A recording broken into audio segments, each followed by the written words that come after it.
ಪದವಿ ಪೂರ್ವ ಕಾಲೇಜುಗಳಲ್ಲಿ ಮೊಬೈಲ್ ಬಳಕೆ ಮಾಡಂಗಿಲ್ಲ ಅಂತ ಶಿಕ್ಷಣ ಇಲಾಖೆ ಒಂದು ಮಹತ್ವದ ತೀರ್ಮಾನಕ್ಕೆ ಬಂದಿದೆ. ಯಾವಾಗ ಮೇಲಿಂದ ಮೇಲೆ ಪ್ರಶ್ನೆ ಪತ್ರಿಕೆಗಳು ಸೋರಿಕೆ ಆದ್ವಲ್ಲ, ಅದನ್ನು ಇಲಾಖೆ ಗಂಭೀರವಾಗಿ ಪರಿಗಣಿಸಿದೆ.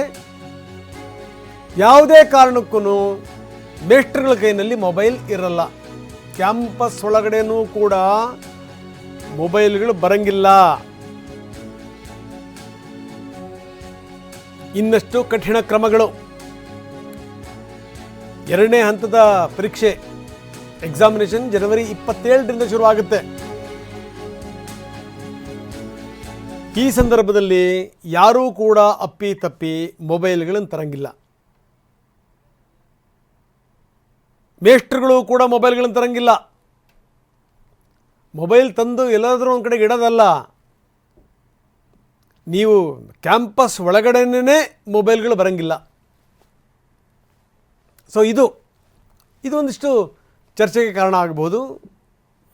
ತೀರಾ ಏನು ಎಲ್ಲರನ್ನೂ ಆ ರೀತಿ ಅನುಮಾನದಿಂದ ನೋಡಿದ್ರೆ ಗತಿ ಏನು ಅನ್ನುವಂಥ ಪ್ರಶ್ನೆಗಳು ಕೂಡ ಹೇಳ್ಬೋದು. ಅಥವಾ ಏನಾದರೂ ಎಮರ್ಜೆನ್ಸಿಗಳು ಪ್ರತಿಯೊಂದಕ್ಕೂ ಕೂಡ ಈ ಬೇರೆ ಬೇರೆಯವ್ರನ್ನ ಅವಲಂಬಿಸ್ಲಿಕ್ಕೆ ಸಾಧ್ಯನಾ? ಈಗ ಕೆಲವೊಂದು ಕಡೆ ಪೇಪರ್ಗಳು ಹೋಗ್ತವೆ, ಹೋಗಲ್ಲ, ಕೆಲವೊಂದು ಕಡೆ ಅವ್ಯವಸ್ಥೆಗಳಾಗ್ಬೋದು. ಅದನ್ನು ತಕ್ಷಣಕ್ಕೆ ಸರಿಪಡಿಸಬೇಕು ವ್ಯವಸ್ಥೆಯಲ್ಲಿರುವಂಥವರು. ಹೀಗೆ ಏಕಾಏಕಿ ಮೊಬೈಲ್ಗಳನ್ನೇ ಬ್ಯಾನ್ ಮಾಡಿಬಿಟ್ರೆ ಕ್ಯಾಂಪಸ್ ಒಳಗಡೆನೂ ಕೂಡ ತಗೊಂಡು ಹೋಗಲ್ಲ ಅಂತಂದರೆ ಏನರ್ಥ? ಪ್ರತಿಯೊಂದನ್ನು ಲ್ಯಾಂಡ್ಲೈನ್ ಮುಖಾಂತರನೇ ಸಂಪರ್ಕ ಮಾಡಿ ಹೇಳಲಿಕ್ಕೆ ಸಾಧ್ಯನಾ? ಯಾಕಂದರೆ ಇಡೀ ವ್ಯವಸ್ಥೆಗೆ ಹೊಂದ್ಕೊಂಡ್ಬಿಟ್ಟಿರ್ತಾರೆ. ಸೊ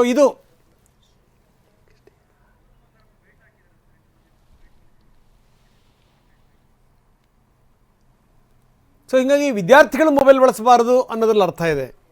ವಿದ್ಯಾರ್ಥಿಗಳು ಯಾವುದೇ ಕಾರಣಕ್ಕೂ ಮೊಬೈಲ್ಗಳನ್ನು ತರಬಾರದು ಅಂತ ಹೇಳಿದ್ರೆ ಒಂದು ಮೀನಿಂಗ್ ಇದೆ. ಆದರೆ ಮೇಸ್ಟ್ರುಗಳೇ ಮೊಬೈಲ್ ತರಬಾರದು, ಕ್ಯಾಂಪಸ್ ಒಳಗಡೆನೇ ಬರಬಾರ್ದು ಅಂದರೆ ಇದು ಎಲ್ಲರಿಗೂ ಕೂಡ ಅನ್ವಯ ಆಗುತ್ತೆ. ಎಲ್ಲರಿಗೂ ಕೂಡ, ಈ ವಿದ್ಯಾರ್ಥಿಗಳಿಂದ ಹಿಡಿದು ಪ್ರಿನ್ಸಿಪಾಲ್ ತನಕನೂ ಕೂಡ ಅನ್ವಯ ಆಗುತ್ತೆ. ಹಾಗಾದರೆ ಏನಾದರೂ ಕೆಲವೊಂದು ಸಂದರ್ಭಗಳಲ್ಲಿ ಎಮರ್ಜೆನ್ಸಿ ಅನ್ನುವಂಥ ಸಂದರ್ಭದಲ್ಲಿ ಏನು ಮಾಡ್ತಾರೆ? ಈ ರೀತಿ ಪ್ರಶ್ನೆಗಳಿವೆ.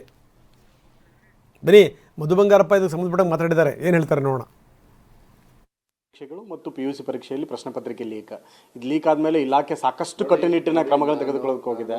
ಮೊಬೈಲ್ ವಿಚಾರ ಸರ್ ನಾನು ಹೇಳ್ಬಿಡ್ತೀನಿ, ಮೊಬೈಲ್ ವಿಚಾರಕ್ಕೆ ಈಗ ತಾವು ಒಂದಿಷ್ಟು ಮತ್ತಷ್ಟು ಮಾರ್ಪಾಡುಗಳನ್ನು ಮಾಡಿ ಟೈಟ್ ರೂಲ್ಸ್ಗಳು ಮಾಡಬೇಕು ಅನ್ನೋಂಥದ್ದು. ನೋಡಿ, ಮೊಬೈಲ್ ಬಳಕೆ in the class room is band, ಓಕೆನಾ? ಆದರೂ ಕೆಲವು ಸತಿ ಟೀಚರ್ಸ್ ಯೂಸ್ ಮಾಡಿಬಿಡ್ತಾರೆ, ಟೇಬಲ್ ಮೇಲೆ ಇಟ್ಕೊಳ್ತಾರೆ. ಇದೆಲ್ಲ ಕೆಲವು ಮಾಹಿತಿ ಬಂದಿದೆ. ನಾವು ನೋಡಿಕೊಂಡು ಎಷ್ಟಾಗುತ್ತೋ ರೂಲ್ಸ್ನ ಸ್ಟ್ರಿಕ್ಟ್ ಮಾಡಿಕೊಂಡು ಕಂಟಿನ್ಯೂಸ್ ಆಗಿ ನಾನು ಮಾಡ್ತಾಯಿದ್ದೀನಿ. ಬಟ್ ಮೊಬೈಲ್ಸ್ನ ಯೂಸ್ ಮಾಡೋಂಗಿಲ್ಲ. ಮೊಬೈಲ್ ಬಳಕೆನ ಯಾವುದೇ ಸಂದರ್ಭದಲ್ಲೂ ಕೂಡ ಸ್ಕೂಲಲ್ಲಿ ಮಾಡಬಾರ್ದು. ಅದಕ್ಕೆ ಮಾನ್ಯ ಮುಖ್ಯಮಂತ್ರಿಗಳು ಕೂಡ ಹೇಳಿದ್ದಾರೆ, ಮೊಬೈಲ್ ಬಿಡಿ ಪುಸ್ತಕ ಹಿಡಿ ಅಂಥೇಳಿ. ಅದೊಂದು ಆಂದೋಲನನೇ ನಾವು ಮಾಡ್ತಾಯಿದ್ದೀವಿ. ಬಟ್ ಏನಾಗ್ತದೆ, 46,000 ಶಾಲೆಯಲ್ಲಿ ಯಾವುದೋ ಒಂದು 2 ಕಡೆಗೆ ಇದು ಮಾಡಿಬಿಡ್ತಾರೆ, ಕೆಲವು ಕಡೆಗೆ ಇಟ್ಕೊಂಡ್ಬಿಡ್ತಾರೆ. ಈಗ ಯಾವುದೋ ಚಿಕ್ಕ ಸಂಖ್ಯೆಯಲ್ಲಿ ಇರ್ತಕ್ಕಂಥ ಮಕ್ಕಳ ಸಂಖ್ಯೆ ಇರ್ತಕ್ಕಂಥ ಕ್ಲಾಸ್ ರೂಮಲ್ಲಿ ಈಗ ನಾನು ಈಗ ಹೆಂಗೆ ಇಟ್ಕೊಂಡ್ಬಿಡ್ತಾರಪ್ಪ. ಯಾರ್ದೋ ಫೋನ್ ಬಂತು ಅಂದರೆ ನೋಡಿಬಿಡ್ತಾರೆ. ಮಕ್ಕಳಿಗೆ ಅದು ಇನ್ಫ್ಲುಯೆನ್ಸ್ ಆಗೋದು. ಇದೆಲ್ಲ ಸ್ವಲ್ಪ ಕಮ್ಮಿ ಮಾಡೋದು ಒಳ್ಳೆಯದು ಅಂತೇಳಿ ನನ್ನ ಭಾವನೆ. ನೋಡೋಣ, ಅದನ್ನ ಹುಷಾರಾಗಿ ಮಾಡಬೇಕಾಗ್ತದೆ. ಶಿಕ್ಷಕರಿಗೆ ಸ್ಮಾರ್ಟ್ಫೋನ್ ಅಂದರೆ ಈಗ ಈ ರಾಜ್ಯ ಮಟ್ಟದ ಪರೀಕ್ಷೆಗಳು ನಡೆಯುವಂಥ ಸಂದರ್ಭದಲ್ಲಿ, ಯಾಕೆಂದರೆ ಸರ್ಕಾರಿ ಶಾಲೆಗಳು ಒಂದು ರೂಲ್ಸ್ ಫಾಲೋ ಮಾಡ್ಬೋದು. ಆದರೆ ಕೆಲವೊಂದಿಷ್ಟು ಅನುದಾನ ರಹಿತ ಖಾಸಗಿ ಶಾಲೆಗಳಲ್ಲಿ ಈಗ ಆಗಿರೋ ಕಂಪ್ಲೇಂಟ್ಗಳು ನೋಡಿದಾಗ ಶಿಕ್ಷಕರು ಕೂಡ ಭಾಗಿಯಾಗಿದ್ದಾರೆ, ಮುಖ್ಯ ಶಿಕ್ಷಕರು ಭಾಗಿಯಾಗಿರೋದು ಬೆಳಕಿಗೆ ಬಂದಿದೆ, ಮೊಬೈಲಿಂದ ಫೋಟೋ ಹೊಡೆದಿರೋದು ಬಂದಿದೆ.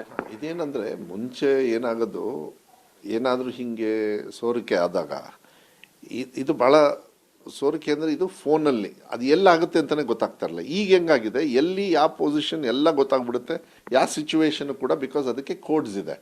ಸೊ ಇದಾಗಬಾರ್ದು. But it is not connected to ಇದು ನಮ್ಮದು ಮ್ಯಾನ್ಯುಯಲ್ ಪೇಪರ್ಸೇ. ಈ ಥರ ಮೊಬೈಲ್ ಪೇಪರ್ಸ್ ಎಲ್ಲ ಏನಂದರೆ ದುಡ್ಡು ವೇಸ್ಟ್ ಮಾಡಬಾರ್ದು ಅಂತ ಮುಂಚೆಯಿಂದ ಅದು ಪ್ರಾಕ್ಟೀಸ್ ಮಾಡ್ಕೊಂಡು ಬಂದುಬಿಟ್ಟಿದ್ದಾರೆ. ಈ ಪ್ರಿಪ್ರೇಟರಿ ಎಕ್ಸಾಮ್ಸಲ್ಲಿ ಯಾಕೆ ಹಿಂಗೆ ಮಾಡ್ತಾರೋ ಗೊತ್ತಲ್ಲ. ಏನು ಕೆಲವು ಸತಿ ಟೀಚರ್ಸು ಕೆಲವು ಸತಿ ಈ ತಪ್ಪು ಮಾಡಿಬಿಡ್ತಾರೆ, ಅದು ಅವ್ರು ಸಿಕ್ಕಾಕ್ಕೊಳ್ತಾರೆ. ಅದು ಆಗಬಾರ್ದು ಹಾಗೆ. But it's very minor, but nothing should happen. ನಾನು ಇದನ್ನು ಬಟ್ ಇದು ಎಕ್ಸಾಮಿನೇಷನ್ಸ್ ಎಲ್ಲ ಭಾಳ ಪ್ಯೂರಾಗಿ ಮಾಡ್ತಾರೆ. ಏನು